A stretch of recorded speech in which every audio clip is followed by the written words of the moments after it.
বেশ কয়েকদিন ধরেই বাংলাদেশের অভ্যন্তরে কাঁটাতারের বেড়া নির্মাণকে কেন্দ্র করে বাংলাদেশ ভারত সীমান্তে উত্তেজনা দেখা দিয়েছে। আজ চাঁপাইনবাবগঞ্জের শিবগঞ্জ উপজেলার চৌকা সীমান্তে তুমুল উত্তেজনার সৃষ্টি হয়। গম কাটানি উত্তেজনা শুরু, এরপর ভারতীয় লোকজন বাংলাদেশের অভ্যন্তরে প্রবেশ করে পাল্টাপাল্টি ধাওয়ায় আহত হয় বেশ কয়েকজন বাংলাদেশি। বাংলাদেশ ভারত এই উত্তেজনার মধ্যেই হাতবোমা এবং সাউন্ড গ্রেনেড নিক্ষেপের অভিযোগ আসে। দর্শক, বাংলাদেশ ভারত সম্পর্কের এই মুহূর্তের গতিপথ কোথায় যেতেছে এসবই আজকের আলোচনা আনতে চাই। সেই সঙ্গে আমাদের আলোচনা উঠে আসবে সমসাময়িক রাজনীতির উল্লেখযোগ্য বিষয়গুলো। আমি ফারনাজ জুই, সবাইকে আমন্ত্রণ জানিয়ে শুরু করছি দেশ সাম্প্রতিকের আজকের আয়োজন। নিবেদন করছে RIL angle channel and square bar. আজকের আলোচনায় আমরা আমন্ত্রণ জানিয়েছি একজন ভূ রাজনীতি এবং নিরাপত্তা বিশ্লেষককে, ব্রিগেডিয়ার জেনারেল অবসরপ্রাপ্ত শামীম কামাল। স্বাগত জানাচ্ছি আপনাকে। যেমনটি বলছিলাম যে বাংলাদেশ ভারত সীমান্তের এই মুহূর্তের আসলে বাস্তবতা যদি আমরা তুলে ধরি, আমরা দেখছি তুমুল উত্তেজনার মধ্য দিয়ে যাচ্ছে। ভবিষ্যৎ কি অপেক্ষা করছে আমাদের জন্য? ধন্যবাদ আপনাকে, ধন্যবাদ দেশ টিভির দর্শক শ্রোতা মণ্ডলীকে। মোটা দাগে প্রথম বলতে হবে যে এখন সীমান্তে যে ঘটনাটা ঘটছে ভারত বাংলাদেশ সীমান্তে, এটা একেবারে সোজা সাপটা উস্কানিমূলক।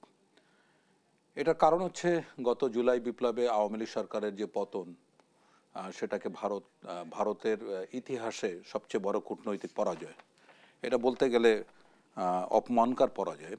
তো সেটা যেহেতু তারা মনস্তাত্ত্বিকভাবে এবং এটাকে সার্বিকভাবে মেনে নিতে পারেনি, সুতরাং তারই প্রতিক্রিয়া বিভিন্ন পর্যায়ে আমরা দেখতে পাচ্ছি। তো যদি আমরা স্ট্র্যাটেজিক্যালি দেখি, মানে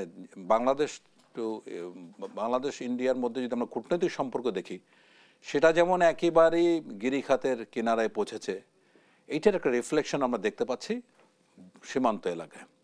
গত 2 সপ্তাহে বাংলাদেশের 5টা সীমান্ত এলাকায় এই ধরনের ঘটনাগুলি ঘটছে এবং সব কিছুই হচ্ছে আন্তর্জাতিক সীমানা চুক্তি যেটা আছে বাংলাদেশ ভারতের মধ্যে, সেটাকে লঙ্ঘন করে। দেখুন, বাংলাদেশ এবং ভারতের মধ্যে 4টা চুক্তি আছে শুধু সীমান্ত কেন্দ্রিক। 1975 land boundary agreement, 1974 land boundary agreement, 1975 আর একটা এগ্রিমেন্ট আছে এরকম, এবং 2011-তে 2টা প্রোটোকল, এক্সট্রা প্রোটোকল সিগনেচার হয়েছে।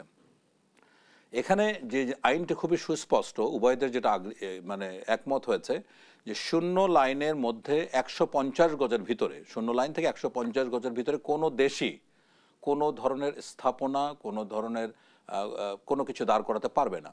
এটা হচ্ছে নিয়ম। আর যদি একান্তই কিছু করতে হয়, সেক্ষেত্রে উভয় দেশ ব্যাটালিয়ন পর্যায়ে, অধিনায়ক পর্যায়ে এটা সার্ভে করবে, যেটাকে জয়েন্ট রেকর্ড ডিসকাশন বা JRD বলা হয়। তার মধ্যে সার্ভেয়ার থাকবে এবং অধিনায়ক পর্যায়ের মানুষ থাকবেন। তারা সিদ্ধান্ত নেবেন কোথায় কি দাঁড় করানো প্রয়োজন আছে, যেমন রাস্তাঘাট, ব্রিজে লাগতেই পারে। তো এগুলি তোয়াক্কা না করে, যেহেতু তাদের এই বিষয়টা খুব অপমানকর বলে ঠেকেছে, এই জন্য প্রতিশোধমূলক স্পৃহা থেকে বাংলাদেশের 4-5টি সীমান্তে এই ঘটনাগুলি তারা ঘটাচ্ছে। আমরা দেখতে পেলাম যে চাঁপাইনবাবগঞ্জে প্রায় 1000 বা 1200 গজ জায়গায় তারা একটা কাঁটাতারে বেড়া দিয়েছে। আবার গতকালকে এটার মধ্যে আবার বোতল ঝুলিয়ে দিয়েছে, কাচের বোতল ঝুলিয়ে দিয়েছে। তো এটা নিয়ে আজকে চাঁপাইনবাবগঞ্জ সীমান্তে যেটা হয়েছে, একেবারে জনগণ, মানে উভয় দেশের জনগণের মধ্যে মোটামুটি একটা বিক্ষিপ্ত সংঘর্ষের পর্যায়ে চলে গেছে, যেখানে 2জন বাংলাদেশি আহত হয়েছে বলে আমরা জানতে পেরেছি। এবং দেখা যাচ্ছে যে BSF এর মদদে সীমান্তে ভারতীয়দের হামলার ঘটনা ঘটছে, সেখানে হাত বোমা নিক্ষেপ কিংবা সাউন্ড গ্রেনেড নিক্ষেপের মতো ঘটনাও ঘটছে। হ্যাঁ, এটা তাদের মদদে হচ্ছে, কোনো সন্দেহ নাই। এবং এটা যে একটা খুবই অপরিপক্ক কাজ হচ্ছে BSF এর পক্ষ থেকে, তা এটাও নিশ্চিত। এবং এটা যদি তারা নিবৃত্ত করতে না পারে, তাহলে কিন্তু ভবিষ্যতে আরও বড় ধরনের দুর্ঘটনা ঘটতে পারে এবং এক পর্যায়ে আমি শিওর যে এটা গোলাগুলি পর্যায়ে চলে যাবে। এবং যদি মনে করেন কোনো কারণে এক দেশ আর এক দেশের BOP আক্রমণ করে, তাহলে কিন্তু এটা যুদ্ধের প্রথম স্টেজ বলতে হবে, BOP ব্যাটল। সুতরাং এটা কিন্তু খুবই সাবধান থাকতে হবে। এটা খুবই অর্বাচীনের মতো এই আচরণটা করা হচ্ছে। আজকে পরিস্থিতি যদি আমরা তুলে ধরি, দফায় দফায় চলে সংঘর্ষ ছড়িয়ে পড়ে 3 কিলোমিটার এলাকা পর্যন্ত। হ্যাঁ, সেটাই বলছি যে এটা তো ঠিক আছে। এখন তো জনগণ আর জনগণের মধ্যে, ঠিক আছে, গাছ কাটাকে কেন্দ্র করে বা গম কাটাকে কেন্দ্র করে যে ঘটনাটা ঘটেছে, এটা এক পর্যায়ে মানুষ, উভয় দেশের মানুষের মধ্যে এটা ঢিল ছোড়াছুরি, তারপরে বিভিন্নভাবে চিৎকার চেঁচামেচি, হামলা, এরকম 2জন আহত। এটা উভয় দেশের সীমান্ত রক্ষা বাহিনীকে দায়িত্ব নিয়ে তাদেরকে সরিয়ে দিতে হবে। এবং এখানে সাউন্ড গ্রেনেড, এখানে গ্রেনেড কিভাবে ব্যবহার হলো সেটা খুবই খুবই বিস্ময়ের বিষয়। এটা কোনোভাবে সাধারণ জনগণের কাছে দেখলে পৌঁছার কথা না, এগুলো আসলো কিভাবে। সুতরাং পুরোটাই যে উস্কানিমূলক, পায়ে পা দিয়ে মানে এই শত্রুতা করা, এই ধরনের আচরণ করা, সেটা নিশ্চিত। বিএসএফ এর এই উস্কানির পেছনে কি কারণ থাকতে পারে? এটা তো খুবই স্পষ্ট, কারণ কোনো একটা সুশৃঙ্খল বাহিনী কোনো দিনে একই সাথে 4-5টা বর্ডারে এই ঘটনা ঘটাতে পারে না। এটা অবশ্যই রাষ্ট্রীয় নির্দেশনা ছাড়া এত বড় দুঃসাহস দেখানোর কোনো সম্ভাবনা নাই। তারপরে দেখুন, বিএসএফ যে বাংলাদেশের সাথে যে সীমান্ত, এটা হচ্ছে তাদের জন্য সবচেয়ে শান্তিপ্রিয় এবং আরামের জায়গা, এবং এই জায়গায় আসতে বিএসএফ পয়সা কড়িও ঘুষ দেয়। এটা হলো বাস্তবতা। কারণ তাদের অন্যান্য যে সীমান্ত এলাকা আছে, যেমন চীন, যেমন পাকিস্তান, ইভেন মিয়ানমার, সেগুলো কিন্তু অনেক কষ্টকর জায়গা। সুতরাং এখানে কোনোভাবে তাদের কিন্তু এই কাজটা স্বপ্নিত হয়ে করার কথা না। সুতরাং এটা ধরেই নিতে হবে, এটা খুবই রাষ্ট্রীয় পর্যায়ের যদি অনুমোদন না থাকে তাহলে এ ধরনের ঘটনা ঘটানোর কথা না। এবং এখানে তারা 4-5টা নিয়মের ভঙ্গ করছে। এক, যে জিরো লাইনে যেখানে বেড়া দিতে হবে বা ব্রিজ দিতে, মানে কালভার্ট করতে হবে, সেখানে নিয়ম হচ্ছে যদি 0 লাইন থেকে 150 গজের মধ্যে জায়গা থাকে সেখানে সেটা করতে হবে, কিন্তু সেখানে না করে তারা ঠিক 0 লাইন উপরে করছে। এক। দুই হলো যে কাঁটাতারের বেড়াগুলো একটা সুস্পষ্ট ডিজাইন মেনটেন করে করতে হবে, সেটা তারা করছে না। 3 হলো এই সব জায়গায় আপনার ডিউটি পোস্ট দিচ্ছে, সিসি ক্যামেরা দিচ্ছে, তারপর সার্চ লাইট দিচ্ছে, এগুলি সমস্ত কিছু এই চুক্তির কিন্তু ভায়োলেশন। সুতরাং মোটা দাগে আমরা বলতে পারি যে সমস্ত আন্তর্জাতিক নিয়ম যেটা আছে সেটা ভঙ্গ করে তারা এই কাজটা করছে। এখন দেখুন আপনার আঙ্গুরপোতা দহগ্রাম, আঙ্গুরপোতা আমার জেলা, নিজ জেলা লালমনিরহাটের যে সীমান্তে যেটা আছে, এখানে 20,000 কিন্তু আপনার বাংলাদেশি বাস করে আঙ্গুরপোতা দহগ্রামে। তো তাদের জন্য 2011-তে একটা প্রোটোকল হয়, যার মাধ্যমে 3 বিঘা করিডোর 24 ঘন্টা ব্যবহার করার জন্য ভারত অনুমতি দেয়। তখনই তারা সেখানে কাঁটাতারা বেড়া লাগাতে চেয়েছিল। তখন বাংলাদেশ সরকার প্রস্তাব করলো যে আমরা এখানে একটা ফ্লাইওভার ব্রিজ করে দেবো, সো দ্যাট তাদের ভূমি যেন স্পর্শ করতে না হয়। 2021 সালে যখন ভূগর্ভস্থ লাইন দেওয়ার জন্য চেষ্টা করা হয়েছে, তখন আবার ভারত বিরোধী করে আবার কাঁটাতারে বেড়া দিতে চাইলো। সুতরাং বিষয়টা হচ্ছে যে পুরা এখন একসাথে যখন 4-5টা বর্ডারে এই ঘটনাটা ঘটে, তখন এটা অবশ্যই উদ্বেগজনক। এটা রাষ্ট্রীয় অনুমোদন ছাড়া, সেই বাহিনীর সদর দপ্তর বা রাষ্ট্রীয় একেবারে সর্বোচ্চ পর্যায়ের অনুমোদন ছাড়া এ ধরনের ঘটনা ঘটার কোনো সম্ভাবনা নেই। সেক্ষেত্রে আমরা স্পষ্ট দেখতে পাচ্ছি এটা ভারতের এক ধরনের উস্কানিমূলক এবং পায়ে পাড়া দিয়ে ঝগড়া করার মতো একটা আচরণ। তবে আমাদের যেটা সতর্ক থাকতে হবে, কোনোভাবেই যেন আমরা তাদের পাতানো ফাঁদে আমরা পা না দেই। তার মানে আমাদের বাংলাদেশের দেশবাসীকে একটু এই সময়টা একটু সতর্ক থাকতে হবে। তারা চাইবেই যে আমরা এরকম একটা কিছু করে ফেলি, সো এটাকে অজুহাত করে তার অন্য ধরনের কাজগুলি করতে। এটা হচ্ছে একদম সর্বোচ্চ পর্যায়ে যেমন অচল অবস্থার সৃষ্টি হয়েছে, এখন গ্রাউন্ড লেভেলে কিন্তু একই ধরনের এই অপচেষ্টা আমরা দেখতে পাচ্ছি। সো এটা দুর্ভাগ্যজনক, ভারতের মতো গণতান্ত্রিক একটা দেশ এরকম কাঁচা কাজ করবে, এত ভুল, এত নগ্ন ধরনের মানে অন্যায় করে যাবে, আন্তর্জাতিক সীমান্ত আইনের মানে বরখেলাপ করে যাবে, এটা কিন্তু আমরা ঠিক সহজে মানে রিয়ালাইজ করতে পারছি না। এটা খুবই দুঃখজনক। এবং অবশ্যই এখানে ভারতের সীমান্ত বাহিনী এবং ভারত সরকারের একটা বড় ধরনের দায়িত্ব আছে। ভারত বারবার আন্তর্জাতিক আইনের লঙ্ঘন করছে, বাংলাদেশের করণীয় কি? বাংলাদেশের যেটা করণীয় আমার মনে হয় এক্স্যাক্টলি আমরা সেটা করেছি। যেমন এখানে রাষ্ট্রদূতকে তলব করা হয়েছে, তাকে কড়া প্রতিবাদ জানানো হয়েছে। ভারতের পক্ষ থেকেও তলব করা হয়েছে। সেটাও তারা ঠিক আছে, তারাও পরের দিন ডেকেছে। তখন তারা যখন তারা বলছে যে না, আমরা আমাদের নিরাপত্তার জন্য এটা করছি, ধরে নিলাম তাদের নিরাপত্তা। তা এখন কেন এই সময়টা কি নাজুক সময় নয়? তারা বলছে নিরাপত্তার খাতিরে কোনো ঢিলেমি সহ্য করা হবে না। না, এটা তো নিরাপত্তার প্রশ্নটা কেন আসছে? কোনো বাংলাদেশি কি ভারত সীমান্তে ঢুকে কোনো ধরনের অঘটন ঘটিয়েছে? কারণ স্মাগলার কিন্তু চূড়ান্ত ভালো সম্পর্ক, ভারতের বলেন আর বাংলাদেশি বলেন, এটা হচ্ছে ডিফারেন্ট ইস্যু। কিন্তু কথা হচ্ছে এখন একটা অত্যন্ত সংবেদনশীল সময়, সবাই জানে যে এই সময় কোনো একটা কাজ বড় ধরনের ফ্লেয়ার করতে পারে। সে সময় যদি আপনার এটা কাজ করে, তাহলে এখন বলছে যে চাঁপাইনবাবগঞ্জ সীমান্তে বলছে যে 2016 সালে আমরা জিআরডি করেছি, জয়েন্ট রেকর্ড ডিসকাশন, তার রেফারেন্স টেনে বলছে তখন তো ইন্সপেকশন হয়েছে। আরে বাবা, এখন সময়টা এমন একটা সময়, এখন যে কোনো একটা কাজ একটা জোরে চিৎকার করলেও তো এটার একটা প্রতিক্রিয়া হবে, সেটাকে বিবেচনা নিচ্ছে না। সুতরাং আমরা একদম মোটা দাগে স্পষ্ট এই জিনিসটা, ভারত এই কাজটা ভুল করছে। এটা আন্তর্জাতিক সীমানা চুক্তির যেমন মানে লঙ্ঘন, একইভাবে ভারত বাংলাদেশ সম্পর্কে কিন্তু ছোট ছোট ছিদ্র ডেন্টিং তৈরি করছে। এটার পরিণাম ভবিষ্যতের জন্য কিন্তু ভালো হবে না। এবং আমার মনে হয় তারা ভুলে যায় নাই যে এটার জন্য বাংলাদেশ যেটা করছে, প্রতিবাদ করা, তারপরে ফ্ল্যাগ মিটিং করে এটাকে থামানো সমস্ত চেষ্টা করেছে। আমি নিশ্চিত যে তারা পডুয়া এবং রৌমারের ঘটনা ভুলে যায়নি। সুতরাং আমাদের সীমান্ত বাহিনী, আমাদের বর্ডার গার্ড যথেষ্ট শক্তিশালী, তারা ভুলে গেলে চলবে না। এবং আজকে এই ঘটনাটা চায়নায় যদি হতো, আজকে এই ঘটনা যদি পাকিস্তানে হতো, তাহলে কিন্তু মানে ভীষণভাবে দফারফা করতো। কিন্তু এখন ভারতকে মনে রাখতে হবে যে যে সরকার পতিত হয়েছে সেই সরকার কিন্তু এখন নাই। এখন বাংলাদেশের যে সরকার, তারা চোখে চোখ রেখে কথা বলতে পারে। আমি এর আগেও বলেছি যে এই প্রথম বাংলাদেশের পক্ষ থেকে 2 বার আমার প্রতিবাদ, মানে আমাদের প্রেস নোট দেওয়া হয়েছে। সুতরাং যে কোনো বিষয়, যে কোনো জায়গায় যে ঘটনাটা ঘটছে তাৎক্ষণিক কিন্তু তার প্রতিবাদ করা হচ্ছে।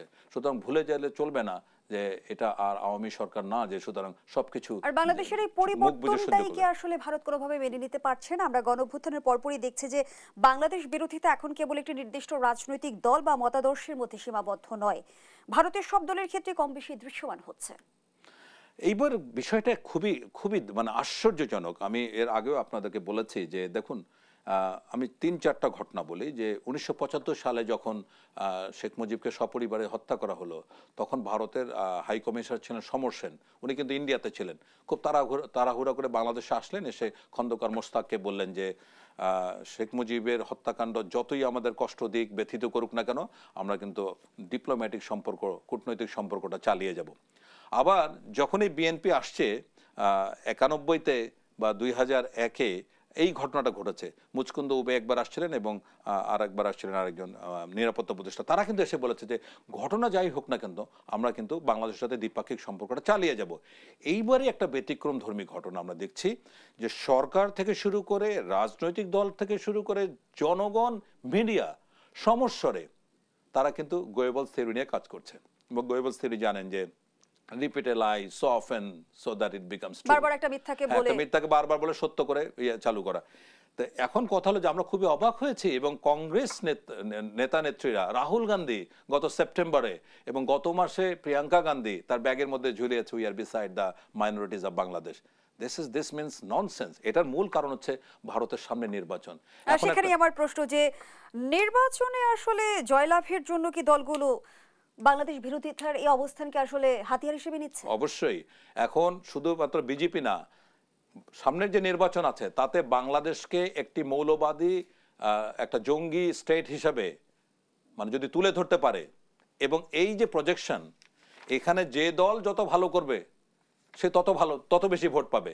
বিজেপি তো আছেই, অন্ধভাবে এই কাজটা করে যাচ্ছে একদম আন্তরিকতার সাথে বিজেপি ক্ষমতা আসার পর থেকে।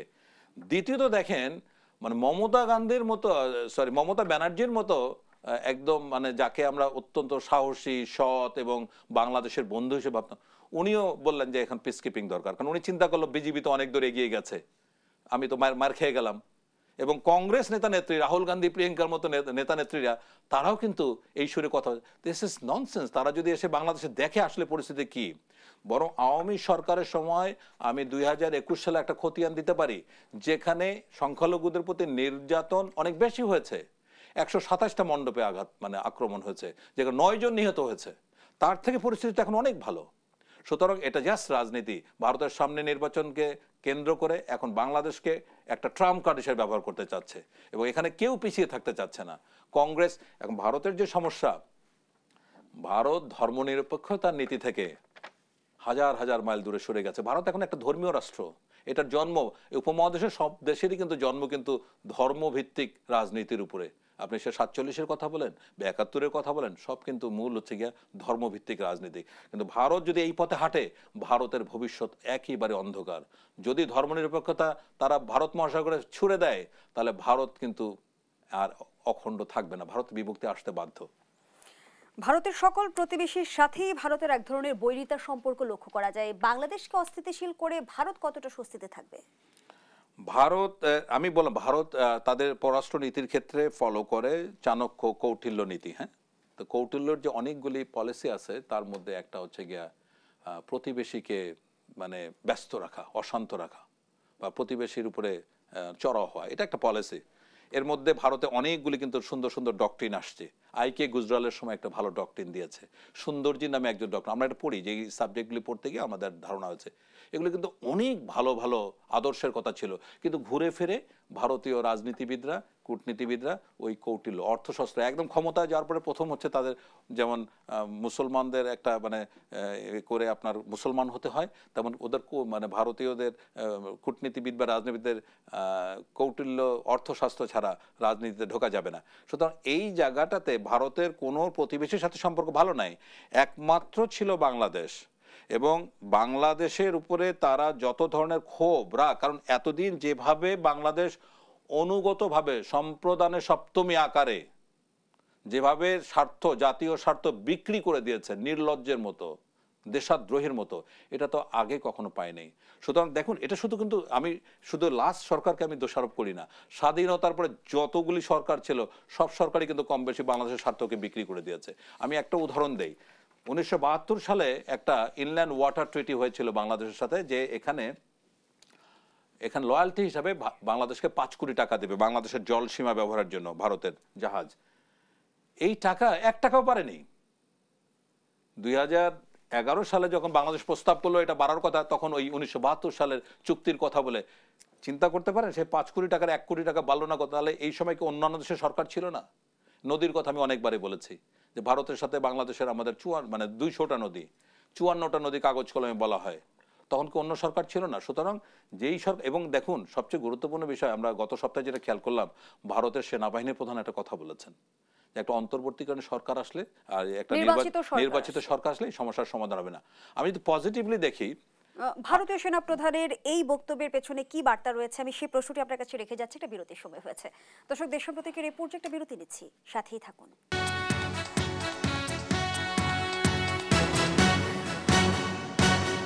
ফিরে এলাম, আপনারা দেখছেন দেশ টেলিভিশনের নিয়মিত আয়োজন দেশ সাম্প্রতিক। নিবেদন করছি Arail angle channel and square বার। আমরা আবারও ফিরছি আলোচনায়। জনাব শামীম কামাল, যে আলোচনায় আমরা ছিলাম, ভারতের সেনা প্রধান জেনারেল উপেন্দ্র দ্বিবেদী যেমনটি বলেছে, বাংলাদেশ ভারত দ্বিপক্ষীয় সামরিক সম্পর্ক নিয়ে দুই দেশের পারস্পরিক সম্পর্ক তখনই স্বাভাবিক হবে যখন বাংলাদেশের নির্বাচিত সরকার ক্ষমতায় আসবে। এর কি বার্তা? আচ্ছা, এখানে দুটো জিনিস আছে, ইতিবাচক এবং নেতিবাচক দুটাই আছে। আচ্ছা, আমি এই প্রসঙ্গে একটা কথা বলি যে আমাদের সম্পর্ক যতই ভারত বাংলাদেশ সম্পর্ক যতই খারাপ হোক না কেন, এখানে কিন্তু একটা আশার আলো, একটা লাইট জ্বলে আছে, সেটা হচ্ছে ডিফেন্স ডিপ্লোম্যাসি। ঘটনাচক্রে এই সাবজেক্টের উপর আমি 13 বছর ধরে পড়াশোনা করেছি। আমি চাইনিজ মিলিটারি ডিপ্লোম্যাসির উপর পড়াশোনা করেছি, এটা উপরে আমার অন্য এক্সপার্টিস আছে। 13 বছর রিসার্চ করছি এটা নিয়ে।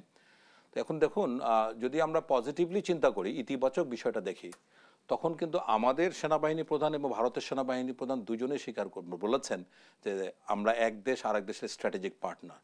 কেননা military to military, uniform to ইউনিফর্মের কিন্তু একটা সেম জিনিস আছে, আমাদের আন্ডারস্ট্যান্ডিং, আমাদের কথাবার্তা, আমাদের ভাষা, আমাদের ইন্টোনেশন, এটা অনেকটা মিল আছে, ঠিক আছে? সুতরাং এই পর্যায়ে এসে মানে সরকারি বড় ধরনের দায়িত্বে থেকে এনারা কিন্তু কোনো সময় কোনো ধরনের মানে হালকা চটুল কথাবার্তা বলবেন না, এটা আপনি নিশ্চিত থাকেন।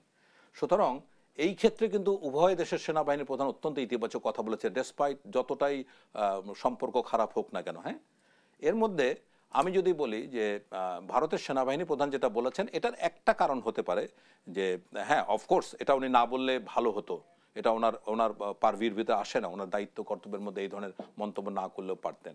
সেখানে একটা কথা বলেছেন হয়তো মানুষকে আশ্বস্ত করার জন্য যে হ্যাঁ, যদি একটা রাজনৈতিক একটা নির্বাচিত সরকার আসে তাহলে হয়তো বিষয়টা আরও সহজে সেটেল হয়ে যাবে, খুব সহজে এটা নিষ্পত্তি করা যাবে। আমরা খুবই জানি যে ভারত রাষ্ট্রীয়ভাবে ভারতের বিজেপি সরকার চাচ্ছে যে বাংলাদেশে দ্রুত একটা নির্বাচন হোক। এর অন্যতম কারণ হচ্ছে আওয়ামী লীগকে যত তাড়াতাড়ি প্রত্যাবর্তন এবং পুনর্বাসন করা যায়, এটার বড় কাজ। সুতরাং সেটাও একটা ইঙ্গিত হতে পারে যে একটা নির্বাচিত সরকার তাড়াতাড়ি আসুক, এখানে শুধু সমাধান হবে না, এর পর্দার অন্তরালে আওয়ামী লীগকে পুনর্বাসন করা সম্ভব। এটা যুক্তরাষ্ট্র এমনটি চাইছে, ভারতের যুক্তরাষ্ট্রের বিদায়ী রাষ্ট্রদূত এরিক গার্সিটিও কিন্তু এমনটি বলেছেন। যুক্তরাষ্ট্রের সাথে সম্পর্কটা কিন্তু অন্য জায়গায়, সেখানে ইন্দো প্যাসিফিক ইন্টারেস্টের ব্যাপার আসবে। হ্যাঁ, এটার সাথে আবার চীন আসবে। এখন এই যে কোয়াড্রিপল যে এগ্রিমেন্ট আছে 4 দেশের, এখানে চায়নার সাথে যুক্তরাষ্ট্রের যে সম্পর্ক সেটাকে কিন্তু ব্যালেন্স করছে কোয়াড দিয়ে। কোয়াড হচ্ছে গিয়ে জাপান, ইন্ডিয়া, অস্ট্রেলিয়া এবং ইউনাইটেড স্টেটস। তো এটা হলো ইন্দো প্যাসিফিক যে ইন্টারেস্ট, এটা হচ্ছে বিশাল সাবজেক্ট, ওদিকে আমরা না যাই।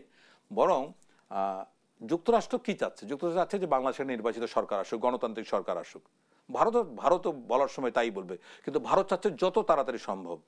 কারণ যুক্তরাষ্ট্রের যে ইন্টারেস্টটা বাংলাদেশের প্রতি সেই ইন্টারেস্ট কিন্তু ভারতের নাই। ভারতের ইন্টারেস্ট হচ্ছে আওয়ামী কেন্দ্রিক।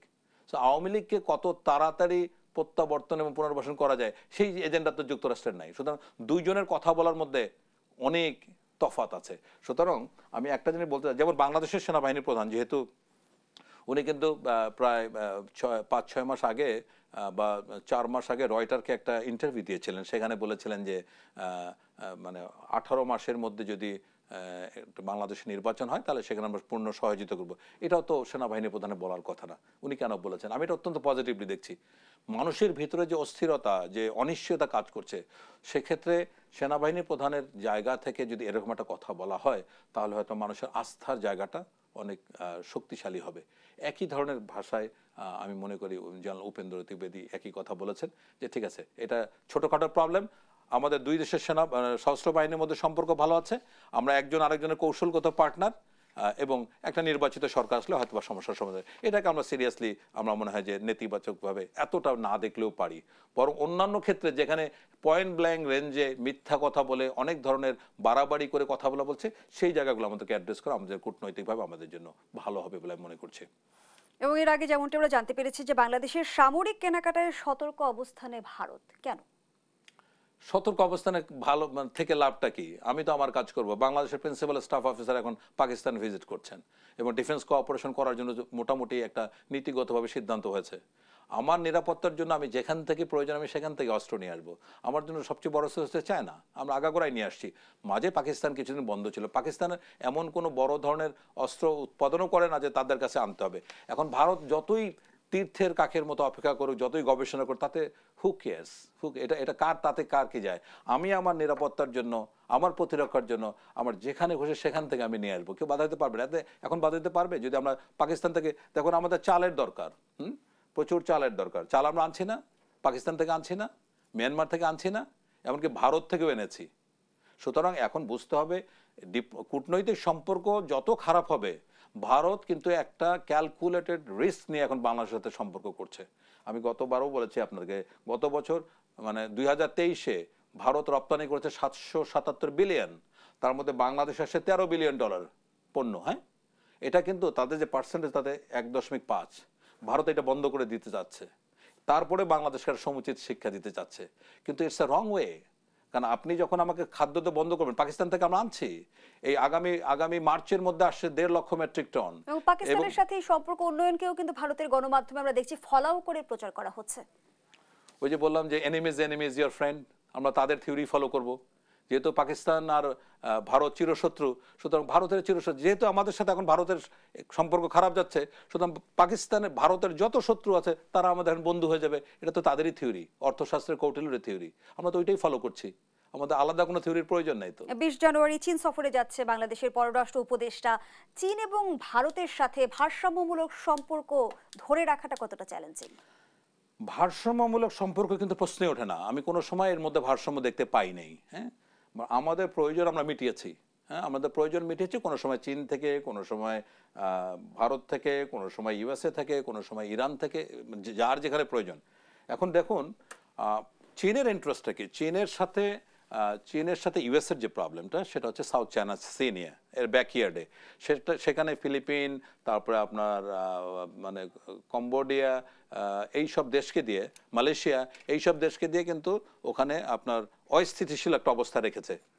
তো ভারত এখন চীন চাচ্ছে ভারত মহাসাগরে ঢুকতে। হ্যাঁ, অ্যাডমিরাল মাহানের একটা কথা আছে যে পৃথিবী সেই শাসন করে যে সমুদ্র শাসন করতে পারে, ডমিনেট করতে পারে। এখন পৃথিবীতে কিন্তু ইউনাইটেড স্টেটস দুইটা বড় বড় মহাসমুদ্র ডমিনেট করে, একটা হচ্ছে আটলান্টিক আর একটা প্যাসিফিক, ঠিক আছে? এখন চীনের কিন্তু তাও নাই। এখন যদি ওই শক্তিমত্তায় দেখেন, চীন stands nowhere to United States, ভারতের তো কোনো খবরই নাই। হ্যাঁ, এখন কথা হলো যে চীন চাচ্ছে তার এই প্রবলেমটাকে নেগোশিয়েট করার জন্য ইন্ডিয়ান ওশানে ঢোকার জন্য। এটার জন্য কিন্তু একমাত্র গেটওয়ে হচ্ছে মায়ানমার, সিতুয়ে দিয়ে। হ্যাঁ, গোয়েদার দিয়ে যদিও আছে, বাট গোয়েদার অত্যন্ত এক্সপেন্সিভ হয়ে গেছে চীনের জন্য। এখন এই জায়গায় ভারত সিতুয়ে সমুদ্র বন্দরের পরিচালনার দায়িত্ব নিয়েছে এই 3-4 মাস আগে, সুতরাং তার জন্য কিন্তু ব্লক হয়ে গেছে। যে কোনোভাবে হোক বাংলাদেশের সাথে সম্পর্ক উন্নয়ন ছাড়া চীনের কোনো বিকল্প নাই। এখন বাংলাদেশের উচিত, যেহেতু ভারতে ব্লক হচ্ছে, বাংলাদেশ এখন চীনমুখী হতে হবে। আসিয়ানমুখী হতে হবে। সেখানে অপশনগুলো কি? Belt and Road Initiative. চীনের যে বেল্ট অ্যান্ড রোড ইনিশিয়েটিভ 6টা রুট আছে, কোনোটাই কার্যকরী করতে পারেনি অদ্যাবধি। পাকিস্তানে করেছে $40 বিলিয়ন খরচ করে, এবং ওটা অত্যন্ত এক্সপেন্সিভ এখন তাদের জন্য। এখন সবচেয়ে ইজিয়েস্ট রুট হচ্ছে চীনের জন্য China, Myanmar, Bangladesh corridor open করা। এটা যদি করতে পারে তাহলে বাংলাদেশ, মিয়ানমার এবং চায়না 3 দেশে কিন্তু সমানভাবে এফেক্টেড হবে। অ্যাট দ্য সেম টাইম আমরা কিন্তু আসিয়ানে ঢোকার একটা রাস্তা পেয়ে যাব। তো এটা থেকে চীন কিন্তু ব্যাপকভাবে হেল্প করতে পারে আমাদেরকে, এবং আমাদের উচিত, আমরা সবসময় এক চোখ অন্ধ রেখেই কাজ করেছি এতদিন। সুতরাং যখনই বাধাপ্রাপ্ত হবো, ইটস এ মানে গ্রেটার ওয়ে দ্যান ইন্ডিয়া যেটা আছে, যে আসিয়ান আপনি ঢুকতে পারেন। আসিয়ান এখন পৃথিবীর সবচেয়ে বড় যে দেশ, আসিয়ান দেশগুলো আছে, তাদের বাণিজ্য হচ্ছে ওয়ার্ল্ডের সবচেয়ে বড় বাণিজ্য তাদের। সেখানে যদি আমরা মেম্বার হতে পারি, এ ব্যাপারে মালয়েশিয়ার সাথে যোগাযোগ হচ্ছে। তো এই এখন আমাদের পররাষ্ট্র উপদেষ্টা যাচ্ছেন চীনে।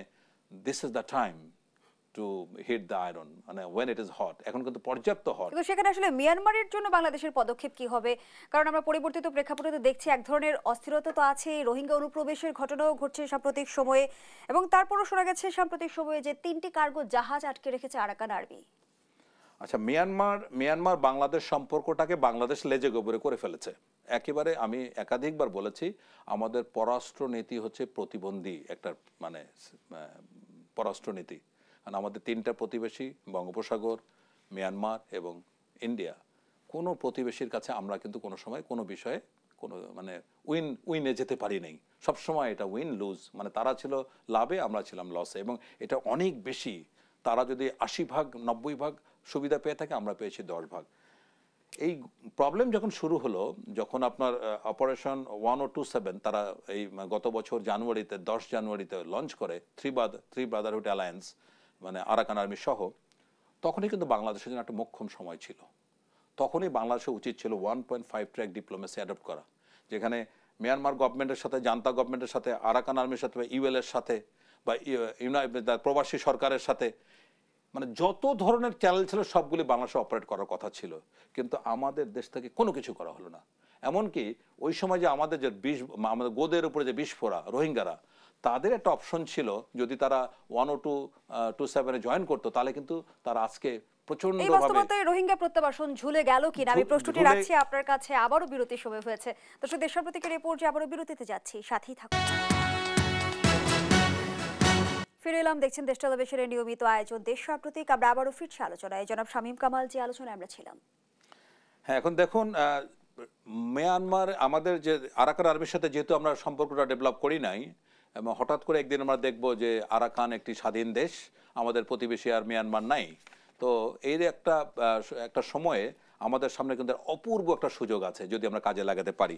সেটা হচ্ছে আরাকানের জন্য, স্বাধীন আরাকানের জন্য কিন্তু বাংলাদেশ হচ্ছে একমাত্র প্রতিবেশী এবং বঙ্গোপসাগর। সুতরাং বাংলাদেশের কাছে তারা আসতেই হবে। তো এখনও যদি রাষ্ট্রীয় পর্যায়ে আমাদের একটা উদ্যোগ নেওয়া হয় আরাকান আর্মির সাথে, কারণ এখন জান্তা সরকারের সাথে যোগাযোগ করা অর্থহীন, তারা কিছুই করতে পারবে না। আরাকান আর্মির সাথে আমরা সম্পর্কে যা হয়েছে, আমরা তোমাদেরকে নৈতিকভাবে সমর্থন দিব, স্বীকৃতি দিব, যা সহযোগিতা লাগে, রাষ্ট্র গঠনের মেরামতে যা লাগে আমরা হেল্প করব, এই সব কথাবার্তা বলে যদি আরাকান আর্মিকে কনফিডেন্সে নিয়ে আসা যায়, তবে রোহিঙ্গা প্রত্যাবাসনে একটা সম্ভাবনা আসতে পারে। তাছাড়া বাংলাদেশের কিন্তু আর কোনো সামনে বিকল্প নাই। চীনে বারবার যাচ্ছে, ইন্ডিয়াতে গেছে। চীন এখন নিজেই বিপদে আছে আরাকান আর্মিকে নিয়ে। তাদের যে সেতুয়ে, তাদের যে পানির অর্থনৈতিক পানির কল, এটা তো নিয়ন্ত্রণ করছে, এটা আরাকান আর্মির হাতে চলে যাবে কয়দিন পরে। এখন চীন তার এই বিশাল বিনিয়োগ, $27 বিলিয়ন কিন্তু বিনিয়োগ চীনের। এবং ভারতও বিপদে আছে। ভারতও ঔষধ পাঠিয়ে আরাকান আর্মির মন জয় করার চেষ্টা করছে। গত মাসে বুসানে আরাকান আর্মির লোকজনকে চীন ডেকে নিয়ে গেছে, সবাই চেষ্টা করছে। একমাত্র অভাগা দেশ আমরা এখনো ঘুমিয়ে আছি। কবে যে কুমিরের ঘুম ভাঙবে আল্লাহই ভালো জানে। একটু সংস্কার প্রস্তাবগুলো নিয়ে আলোচনা করতে চাই। আপনি অবগত আছেন যে 4টি সংস্কার কমিশন ইতিমধ্যে অন্তর্বর্তী সরকারের কাছে তাদের পূর্ণাঙ্গ প্রতিবেদন জমা দিয়েছে, এবং বাংলাদেশের সাংবিধানিক নাম পরিবর্তন সহ সংবিধানের 4টি মূলনীতি সুপারিশ করেছে। এছাড়াও আরও অনেক সুপারিশ রয়েছে। জাতীয় সংসদের মেয়াদ 4 বছর, প্রধানমন্ত্রী পদে 2বারের বেশি না থাকা, সংসদ নির্বাচনের প্রার্থী হওয়ার বয়স 21 বছর। এই বিষয়গুলো নিয়ে একটু আপনার মতামত জানতে চাই। এগুলি আমার কাছে খুবই প্লেটোনিক মনে হচ্ছে। প্লেটোনিক মানে দেখতে শুনতে এত চমৎকার মনে হয় যে আমরা একটা আদর্শ রাষ্ট্রের দিকে যাচ্ছি। কিন্তু একটা কথা আপনি নিশ্চিত আমাকে বলতে পারেন, যদি জাতীয় ঐক্য না হয়, এর সংস্কার আপনার কাগজের মধ্যে বন্দী থাকবে।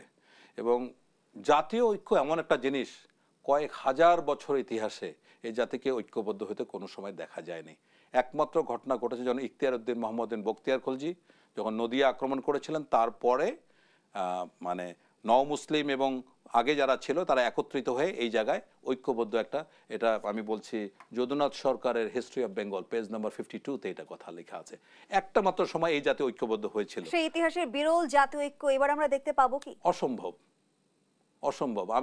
আমার কথা স্ট্রেইট, জাতীয় ঐক্য কি আপনি সামনে নির্বাচন হবে ডিসেম্বর থেকে জুনের মধ্যে, এইটাতে ঐক্য হতে পারছি, প্রোক্লেমেশনে ঐক্যবদ্ধ হতে পারছি?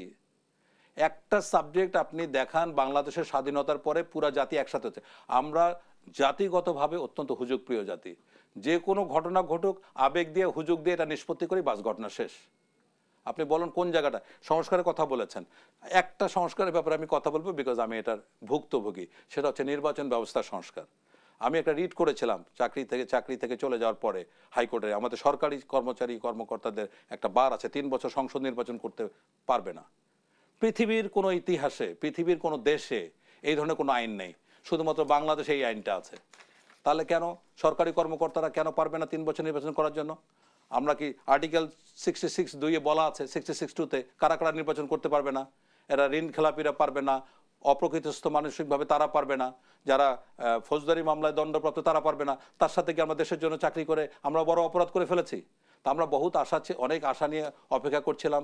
বদিউল আলম মজুমদার, আসলে আমরা আশাবাদী হতে চাই। ধন্যবাদ জানাচ্ছি জনাব শামীম কামাল। আমরা আমাদের আয়োজনের একেবারে বদিউল আলম মজুমদারের সংস্কারের প্রতি প্রচন্ড আশা ছিল, দেখলাম ওই সংস্কার ওনারও রিকমেন্ডেশন করেনি। মানে আমরা যে সভ্য হওয়ার যে একটা চেষ্টা করব সেই চেষ্টাও করলাম, এখন আমরা আইনি লড়াইয়ে চলে যাব। এখানেই শেষ করছি দেশপ্রতীকের আজকের আয়োজন। ধন্যবাদ এতক্ষণ আমাদের সাথে থাকার জন্য।